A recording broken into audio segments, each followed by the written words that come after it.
All right, welcome. Today, we have a hot one for you. We've got Shannon Haskins on the one thing. This is part of Hometown Realty's Infinity Training Program. You know, the company was built on trying to help people become successful in the real estate business, doing the right thing, treating people the way you want to be treated. And Shannon certainly embodies all those principles, and we're delighted to have you, Shannon Haskins, today. Thanks for taking the time out of your schedule. Absolutely. Thanks for having me. I appreciate it. So you've been with Hometown now. This is round 2 with Hometown Realty for you, isn't it? Yes. I left for just 15 months. That's all it took for me to realize the grass was not greener on the other side and to come running back. That's good. What year did you come back to Hometown Realty? I left in the end of 2011 and I came back in 2013. That's good. Well, we're lucky to have you back. Now, so you're now the manager at the Chesterfield office. You've been sort of realtor extraordinaire for many years. How many years in the business? Almost 18 this spring. It'll be 18. Wow. And so, like production wise, how many do you have an idea? Like this year, how many transactions you expect to close this year? So my team, and we have 3 people on my team and myself, we're going to close 50, but we really concentrated on making them 50 really great ones, not the 50 that have you talking to the roof of your car. So we're really excited to hit that this year, and hopefully our goal next year is going to be 75 to 80. Great. Well, congratulations. Look forward to watching you get to that. So, and you and I have known each other a long time. We've had many conversations about the good, the bad, and the ugly in real estate. And so I think it's really neat to hear what you think that really that one thing is about you. We've had some really good guests. You told me earlier that you've watched some of these things. We're getting a lot of positive feedback from the one thing that other people have discussed.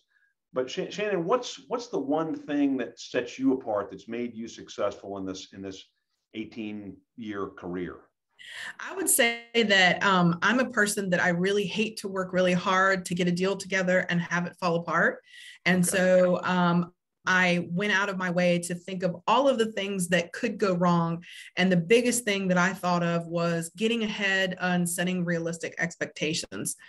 You don't just put a kid down for a nap. If you're a parent, you don't just put the kid down. Like you do all the things. You turn the ringer off on your phone. You've put the dog out beforehand. You've made sure your friends aren't coming by between 2 and 3. You've made sure the kids had something to eat and a change of a diaper. You do all of those things to have just a 1-hour nap. Well, I'm going to do all those same things to make sure that my buyer or seller has a good experience. And I start by preparing them for realistic life and how this is going to play out. The biggest thing, I will say the same thing multiple times, because I don't think that when the buyer is buying, they have so many things and so many people are saying things to them, they don't really hear you. It's not that they're trying not to, it's not that they're not listening. They just have so much influx of information coming from every angle. So the biggest thing I see homes fall apart or deals fall apart is home inspection. So I will say the same exact thing for home inspection at 5 different times. And a lot of people think, really? Are you sure? Yes, I'm positive. I tell them we're going to ask for 80% of what might be wrong with the home, and we're going to concede to 60%.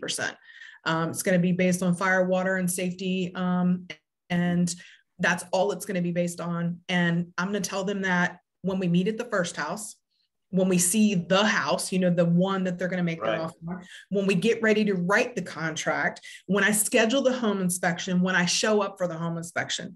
So by the time we've at the home inspection and we're actually talking about things that are defect in the house, they've already heard me say this, they expect we're going to get 80%. Not 100%, or, we're going to ask for 80 and get 60. And then by the same token, I prepare them for what clean is in the industry.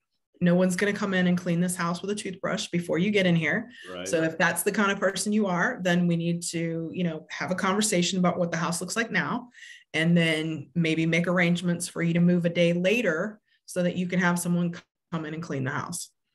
And then, we do everything we can, even when I'm having a conversation about lenders. I'm trying to make sure that they're not using, no offense to anybody, but, Navy Federal or Rocket mortgage or anything like that, they need to be using a local lender. I explain to them why. I explain to them how I can call that person at home if I need to, which I try not to.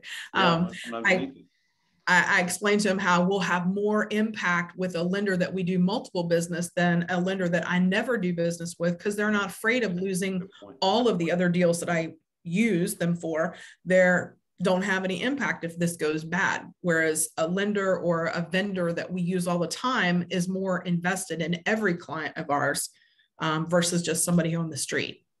So where do you have these conversations? Do you, I mean, is this something you do while you're showing houses? Do you try to set them down beforehand?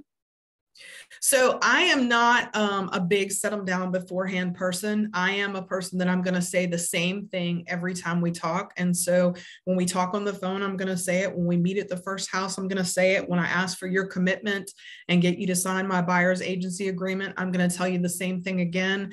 And when we go through houses, I'm pointing out the things that are not going to be a mechanical defect. So see the roof right there, not a mechanical defect. It's a little irregular, but I just want to make sure you're aware. And I don't speak out of term. I don't speak to plumbing or things like that if I don't know what it is that I'm talking about. But I've really worked hard to be with the contractors, to be with the home inspectors so that I do know. I've taken classes with Todd Rogers on what's a sill plate, what's a joist, what's a truss, what's a beam, what's the main girder, which way does it go in a house. Every time I've had to have a buyer that wants to get an engineering report, I've gone and met with the engineer and I'm looking at what they're looking at. Yeah. And I'll, not get in their way, but try to be observant. What are they measuring? What are they looking at? Right. What did they use to determine that this wouldn't work? Sure, and to use that experience to bring this case that you're working on, well, that's experience and knowledge you can take down the line. And for some of our newer agents, you haven't had that, but then you can maybe lean on some more experienced agents in the company to flatten that learning curve a little bit. Yeah. I think of it a lot like you've seen where a man opens a door for a lady. I love that. But imagine that you're a nurse escorting somebody down the hallway in the hospital. I'm going to be just one step in front of you closing doors. No, we're not going to go with a rogue home inspector that I don't know. Let me close that door. No, we're not going to go with a lender that's only on the internet. I'm going to close that door. No, your mommy and daddy can't come with me to the home inspection. Let me close that door. No, we don't want to waive every single right on the rest of our free life just to win a house when we don't know what we're doing and we're a first-time buyer with smaller pockets. So I'm in front of them politely closing doors and explaining why so that they understand that's not an option. This might be a hard question, but how do you keep it to where it's polite and it's not like you're putting a choke chain on them and dragging them through the transaction, that you're using your expertise and they're valuing what you say versus you're scolding them or belittling them as you go down that path? Sure. I try to be a little bit funny. So this is a great example of how my attempt at humor. So everybody wants to get offended right now because a house won't qualify for FHA financing. We all know it's really hurtful. It's a beautiful house. I know you could fix it. No, the lender still will not lend you the money on the house. So I go in and I say, look, I understand it's only a little bit, but I want you to think of it like this. You can buy grandma's house. You can have pink shag carpet and pink countertops, but you cannot have broken. You can have ugly. Think of grandma's olive green appliances. You can have that, but I can't get you a house that has peeling paint or wood rot or missing the handrails unless the seller is willing to fix those things for us. If they're not willing to fix it, we can't buy it. And the lender can't get around the rules, no matter which lender we use, and we can't get around those rules. That FHA or VA overlay is pretty much in concrete. Mm-hmm. And so it's not us. I want you to have the ugly house. Please believe me. And they'll laugh when I say that. Like, they will usually not get offended. You can have grandma's ugly house. It's fine, but I can't get it for you if anything is broken. And then same token, when we're talking about like on the contract where we talk about default's a big deal. You can't just change your mind on a contract in Virginia. But I always say, look, I had a husband and wife early on that they decided to get divorced like 2 days before. And they wanted to fight over a chandelier or a rose bush. All of those things do happen. But in Virginia, it does not give you a right to terminate the contract. If you're getting divorced or you want the chandelier or the rose bush, I still cannot get you out of this contract. You're still going to buy this house. And everybody thinks that's really funny, but it kind of makes like a mental book note in their head of, oh, she's serious. You can't just walk away. Yeah. And then when it comes to agents explaining things on, especially some buyers really want to come in low and they want to give almost like an insultingly low offer, but they don't think of it insulting. They think of it as that's just my negotiating style. So again, I kind of fall back on my humor and I blame it on being Southern. Well, I'm sure in the North, you can come in way low and nobody gets offended, but down here, I might even let my voice slip a little bit. Down here, we just can't, we don't want to offend anybody. And to be honest, it doesn't end up buying you anything here. Our mindset is kind of more, you offended me, no, and now I'm not willing to negotiate with you. So it doesn't really benefit them to start super low. It doesn't end up getting them anything. So yeah, that's good. Well, how about, do you ever get that client that really pushes back, that just wants to do it their own way? And what do you do with that in those cases? Sure. I have to say that someone taught me to be really analytical in what I say. No names, Dean.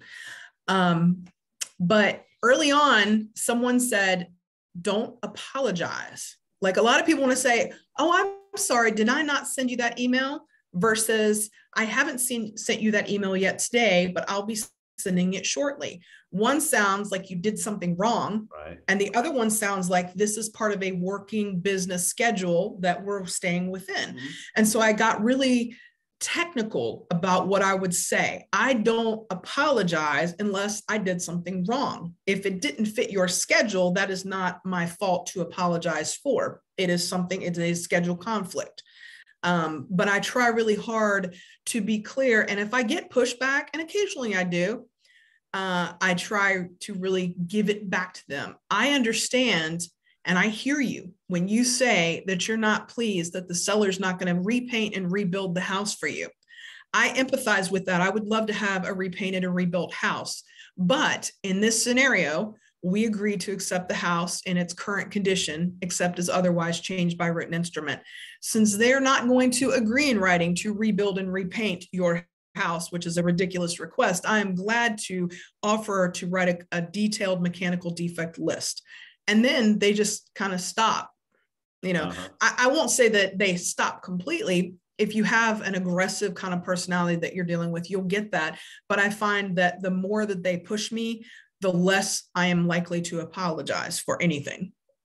Well, that's great. I think, the takeaway that I get from this is to really think about setting those right expectations to make sure, because like you said, buyers during the transaction, they're not listening to you. And I get it. There's so many distractions going on. They're focused on the house and what does it have and what can they do with it? And all that is in their mind. They're not hearing the details, which really can be very important.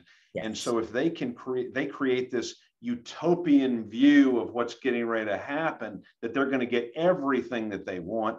Right. And sellers the same way, that they're going to get the whatever pie in the sky price and all the terms, which in today's market, that happens a lot for sellers, but yeah. There are certain things that just might not be there. And if you can help them understand that from the get-go and reiterate that over and over so that it does go into their brain, yes, then the transaction can move much more smoothly and not catch somebody off guard where they might do something rash and want to terminate, whether justly or unjustly.